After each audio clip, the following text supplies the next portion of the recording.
2월 넷째 주 주식시장 리뷰 시작하겠습니다. 준비되셨습니까? 네.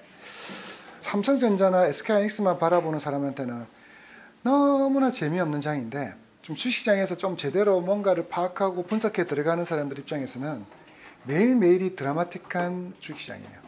드라마틱한 종목들이 드라마틱한 수익을 내고 있는 정말 아는 사람들 눈에는 너무나 수익 내기가 좋은 장이에요. 자, 그렇게 말하는 여러 가지 이유가 있는데요. 오늘 하나씩 그 이야기들을 조금 짚어나가보죠. 그래서 지금 말씀드린 내용들은 이번 주만, 지난주와 이번 주 다 같이 영향을 미쳐서 앞으로 내일부터라도 적용하기에 괜찮은 내용들이 꽤 있으니까요. 제대로 이해하고 가시는 게 중요할 것 같습니다. 자, 첫 번째 여러분하고 이야기해야 될 부분은 하나그룹주의 비상입니다. 자, 주식 지금 조금 혹시나 관심 종목에 하나그룹 관련된 기업을 갖고 계신 분은 이 기업, 이 종목 왜 이러지 싶을 정도로 네, 최근 며칠 동안 하나그룹주가 미친 듯이 요동을 쳤습니다. 제가 지금 첫 번째 주제로 뭐라 해놨습니까? 하나그룹주의 비상. 이제 하나이글스만 잘하면 됩니다. 실제로 하나가 들어간 모든 기업들의 주가가 다 올랐습니다. 그러니 2025년도에 하나이글스만 우승하면 하나그룹은 그냥 2025년은 자신들의 해가 됩니다. 자, 제가 가끔 여러분하고 교육할 때 승현이 형님 하죠. 예. 그리고 많은 그룹사 오너들을 이런 기업, 이런 그룹에 투자는 하지 마라. 그 그룹사의 오너들이 정말 질이 안 좋다라고 했는데 그래도 그 오너들 중에서 정말 믿을 만한 오너는 누구라 그랬죠? 승현이 형님. 자, 이래 따지면 지점장님, 김성현 회장님하고 뭐가 관계가 있나? 아니, 관계는 없어요.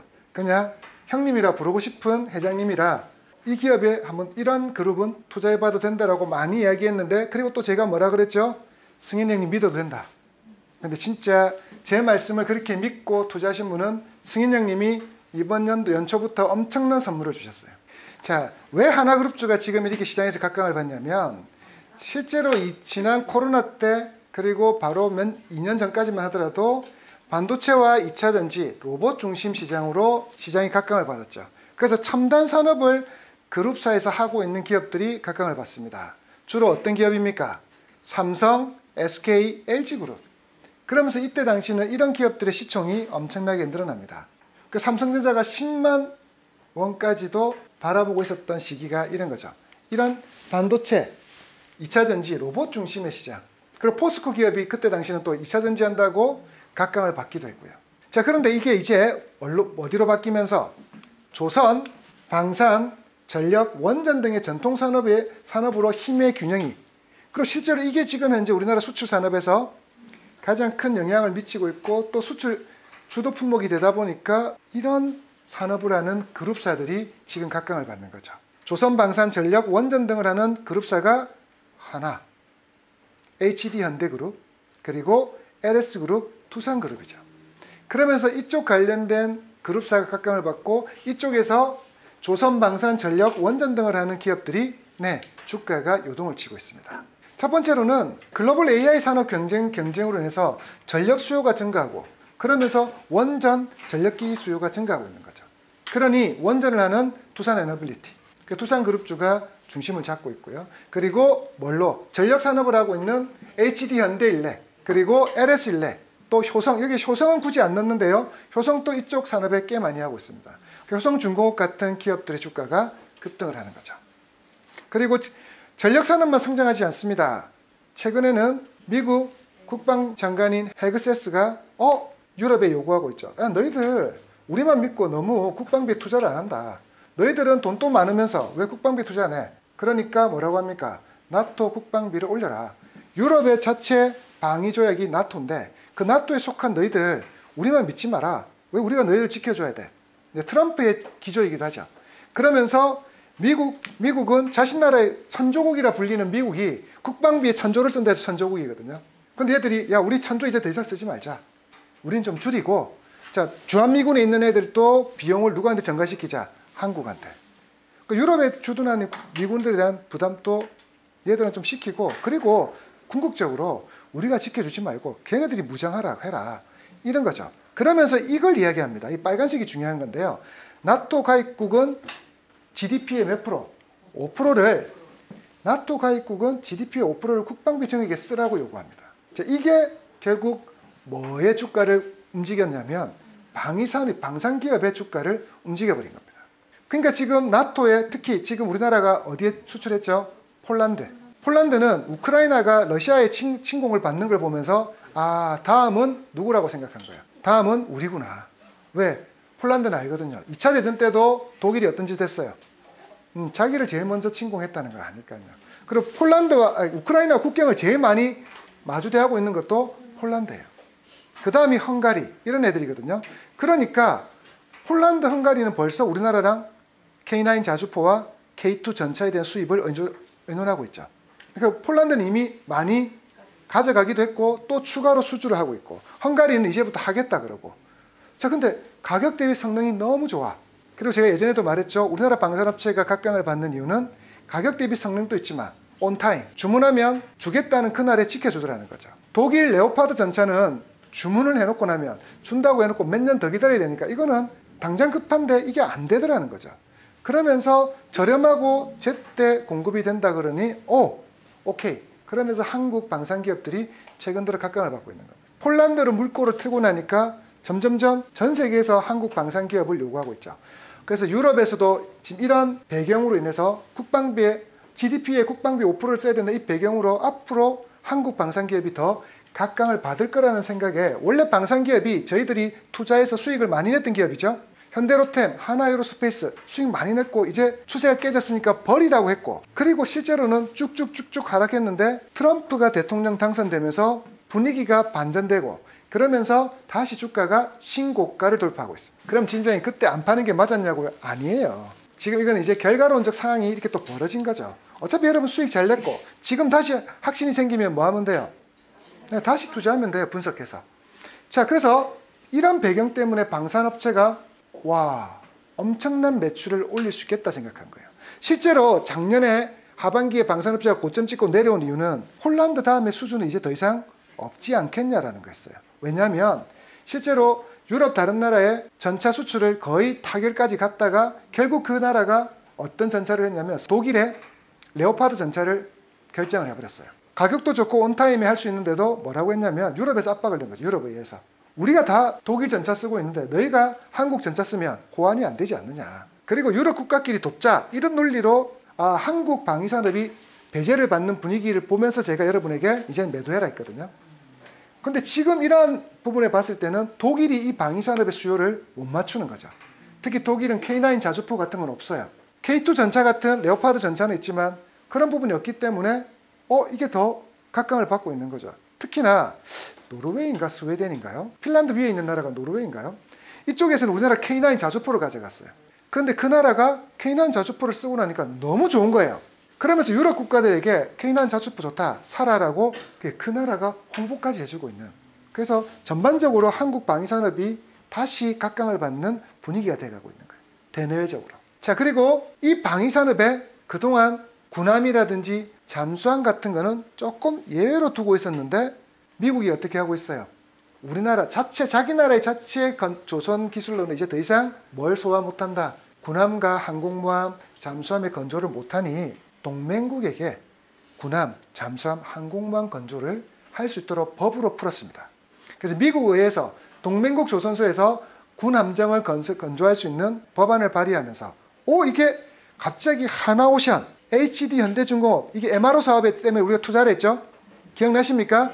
미국 방위 산업의 MRO 사업 때문에, 그때는 MRO가 군함, 함정의 정비 관련된 업무로 저는 이야기를 했는데 법이 바뀌면서 이제 정비뿐만 아니라 뭘 할 수 있는 거야? 건조도 할 수 있는 거야. 그러면서 조선주도 그냥 일반 조선주가 아니라 방위 산업이 돼버린 거예요.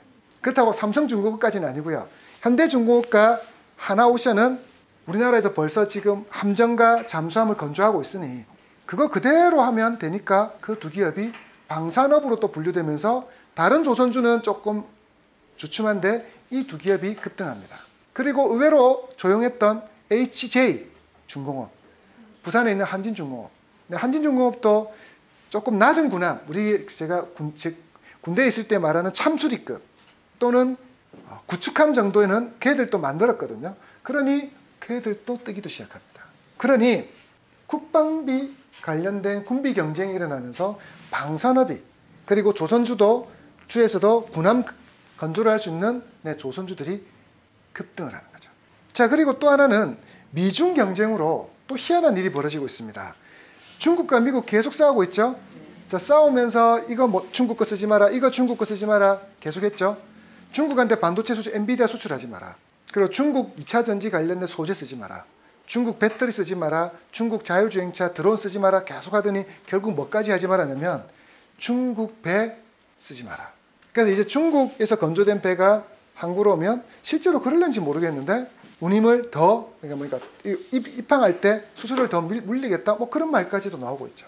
그러니까 해운회사들이 지금 어떻게 하냐면, 야, 싼 맛에 중국에 많이 건조했는데, 예를 들어서 LNG선이라든지 또는 이중연료, 에탄올선이라든지 이런 것들은 한국 조선소에 맡기고 그냥 컨테이너선, 그리고 아니면 벌크선 이런 거는 그냥 중국의 싼 맛에 맡겼는데 그건 특별한 기술이 많이 필요하지 않으니까. 근데 이제 그것마저도 중국한테 건조를 맡기면 안 되겠다 싶어서 다시 한국 조선소로 유턴을 하고 있어요. 실제로 대부분의 해운사들은 미국에 수출하고 미국 물품을 수입하고 이런 물동량이 미국에서 많이 되는데 그걸 하지 않고는 힘드니까, 야, 배도 이제는 한국산이 중요해진 거예요. 배도 어느 나라에서 지었는지가 중요해진 거예요. 이제 배에다가 메이드 인 코리아를 적어놔야 돼요. 미국하고 중국은 사사건건 싸우면서 이 어부지리를 우리나라의 첨단 산업이 아닌 전통 산업, 이런 것들이 혜택을 보는 거죠. 그러면서 조선, 전력, 원전 사업에서 중국 기업을 다 배제하는 거예요. 제가 지금은 조선 이야기 했는데요. 전력 산업도 중국 거 다 빼라. 그래서 중국 변압기 이제 미국에 수출 안 됩니다. 그리고 원전도 중국이 원전은 아마 지금은 전 세계에서 원전 제일 잘 짓는 나라가 중국일 거예요. 왜냐하면 전 세계 원전의 대부분이 중국에 있고 중국이 자기 나라 원전을 엄청 많이 지으면서 기술이 수준이 올라갔죠. 그 다음으로 잘 짓는 나라가 우리나라일 겁니다. 근데 전 정부, 문재인 정부에서 원전 산업을 죽이면서 기술이 조금 답보 상태 또는 밑으로 사양되기도 했는데 다시 지금 살리고 있으면서 이런 부분에서 원전 산업 전 세계 두 번째 정도의 제 개인적 사견입니다. 기술을 가지고 있는 나라가 한국인데 이러면서 중국을 배제시키니까 이런 겁니다. 중국을 배제하고 나면 서방 국가, 미국과 연관되어 있는 서방 국가, 지금 전 세계는 두 부류로 나누죠. 중국과 친한 나라, 그리고 누구와 친한 나라? 미국과 친한 나라. 중국과 친한 나라 대표가 러시아, 북한, 그리고 지금 무슨 스탄이 있는 나라들. 그리고 미국과 친한 나라는 대부분 나라죠. 맞습니까? 자, 이런 나라에서 원전이 지어지려면 지금 유럽은 탈원전 해가지고 재생에너지, 풍력과 태양광 막 하다가 전력 가격이 급등했죠. 지금 독일 같은 경우는 여러분 알고 계세요? 전기세가 비싸서 냉장고를 못 켜요. 우리나라 전기세 많을 때는 30배라 그럽니다. 그게 어떻게 가능하냐고요? 전기를 수요가 많을 때는 가격이 올라가고 수요가 적으면 떨어지니까 어떨 때는 30배나 비싸지기도 합니다. 탈원전하면 이 꼴이 납니다. 지금 탈원전한 대부분의 나라들이 지금 현재 전기세로 고생을 하고 있거든요. 그런데 전기세만 문제는 아니라 전기가 부족하니까 첨단 산업들이 못 들어가죠. 특히 AI 산업 같은 경우는. 그러면서 독일이 심각하게 반성을 하죠. 경제 성장률이 경제가 박살이 나니까. 그리고 독일의 자동차에서는 전기가 없어서 자동차에서도 못 굴리는 상황이 되니까 심각하게 경제에 문제 생기고 반성을 하게 되죠. 그러면서 원전 산업을 다시 유럽에서도 부흥을 하기 시작합니다. 그런데 중국이 안 지어주면 우리나라가 안 지어주면 그나마 프랑스의 알스톰사라고 원전을 또 잘 짓는 회사가 있습니다. 근데 이거 원전 한번 지으라고 자기 나라에 원전 짓는다고 했는데 처음에는 7년 걸린다 했어. 근데 다 걸리니까 한 20년 걸렸어요. 그 나라는 뭐의 나라입니까? 투쟁 이 나라거든요. 맨날 뻑하면 데모를 하니까 늘어지니까 자기 나라에서 짓는 것도 20년 걸리는데 다른 나라에서 짓는 걸 과연 제대로 할 수 있을까요? 그러니까 유럽 애들도 야, 너희들 그래 원전 기술 알겠는데 유럽에서 원전이 제일 많은 나라, 그리고 유럽에서 전기세가 제일 저렴한 나라, 그 나라는 원전 위주의 발전 사업을 하고 있으니까. 근데 너희 기술은 알겠는데 너희 좀 그렇다? 늦게 하잖아. 너희들 제때 못 하잖아. 야, 너희 나라 것도 그렇게 어려운데 너희 나라 제품 물건 가지고 우리나라 와서 조립하고 만들려면 더 오래 걸리겠는데. 그래서 체코가 프랑스와 우리나라를 재다가 뭐 한 겁니까? 결국 우리나라랑 MOU를 맺은 거거든요. 자, 그러니 원전 사업에서도 우리나라가 이 주도권을 가지게 돼버린 거죠. 자, 그러면 프랑스 말고는 미국 우방 국가에서 원전을 지을 수 있는 나라는 한국밖에 없어요. 그럼 여기서 이런 질문을 하시죠. 아니, 미국 원전 못 지어요? 네, 못 짓습니다. 우리나라에 쓰고 있는 경수로, 중수로의 기술은 다 미국 웨스팅하우스사에서 가지고 온 기술이거든요. 근데 이 웨스팅하우스의 원전 기술을 가지고 왔는데 미국은 70년대 쓰리마을 원자로 폭파 사고가 있고 나서는 원전을 올스톱 시키면서 미국도 사실은 전력 때문에 고생을 많이 하고 있죠. 그러면서 원전 산업이 다 죽어버렸습니다. 그래서 웨스팅하우스는 원전에 대한 원천 기술과 특허만 가지고 있을 뿐 만들 수 있는 능력이 없습니다. 그러니까 지금 미국은 대신에 이런 거죠. 한국에 빨대를 꼽는 거예요. 두산 중공업과 한국전력에다가. 그게 무슨 말이냐면, 야, 너희 특허는 우리 거잖아. 소송 걸고. 이번에 체코 원전할 때도 얘들이 소송 걸었죠. 자, 그러면서 좋은 게 좋은 거라고, 야, 우리랑 같이 들어가자. 특허는 우리가 될 테니까 너희들은 건조해라. 이런 거였거든요. 자, 그러면서 지금은 제가 사실은 이 분쟁 때문에 뭘 벌이라고 했냐면, BHI 우리 투자했잖아요. 원전 관련 기업 이제 매도하세요라고 했어요. 근데 갑자기 트럼프가 이걸 중재를 뭘 뒤에서 작업을 했는지 모르겠는데 아직 공개는 안 되고 있어요. 두산 에너빌리티가 공개는 안 하는데 웨스팅하우스와 잘 마무리가 되어서 원전 산업을, 전 세계 원전 산업을 같이 뛰어들기로 했다라고 협의를 봤어요. 그러면서 지금 두산 에너빌리티 주가가 다시 급등하는 거거든요. 저는 불확실성을 실어서 일단 매도하라고 했고, 근데 이제 그 불확실성이 해소된 거죠. 그러면서 두산 관련된 에너빌리티 원전 관련 기업들이 지금 다시 시장에서 각광을 받습니다. 자, 근데 저는 이렇게 말하죠. 계속 강조드렸죠. AI 산업이 발전하려면 풍력, 태양광으로 전력이 안 된다. 뭘로? 원전이 필수다. 계속 강조해드렸죠.